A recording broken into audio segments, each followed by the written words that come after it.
కంచి కామకోటి పీఠాధిపత్యం వహించినటువంటి చంద్రశేఖరేంద్ర సరస్వతి మహాస్వామి వారు ఈ క్షేత్రం గురించి ఒక మాట చెప్తుండేవారు. వినాయకుడితో కలిసి జ్ఞానప్రసూనాంబ ఈ క్షేత్రానికి వచ్చింది అని చెప్తుండేవారు. అటువంటి వినాయకుడు పాతాళంలోంచి పైకొస్తున్నాడు. అగస్త్య మహర్షి వెళ్ళి ఆయనని ఆరాధించవలసినటువంటి రీతిలో ఆరాధన చేశాడు. ఆయన వెళ్ళి గణపతిని దర్శనం చేశారు. అందుకే ఇక్కడ పాతాళ గణపతి.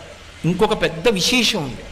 అసలు గణపతి ఎక్కడుంటారు అంటే మూలాధార చక్రమునందు ఉంటాడు. మూలాధారం అన్ని చక్రాల కిందకుంటుంది, బుధస్థానమునందు ఉంటుంది. కాబట్టే మూలాధార క్షేత్రస్థితం అని ముత్తుస్వామి దీక్షితారు వారి కీర్తన.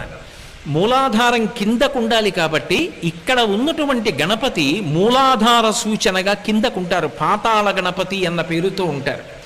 సాధారణంగా మీరు ఎప్పుడైనా సరే గణపతి ఉపాసనలో ఒక విశేషం ఉంది. గణపతి తత్వమంతా 16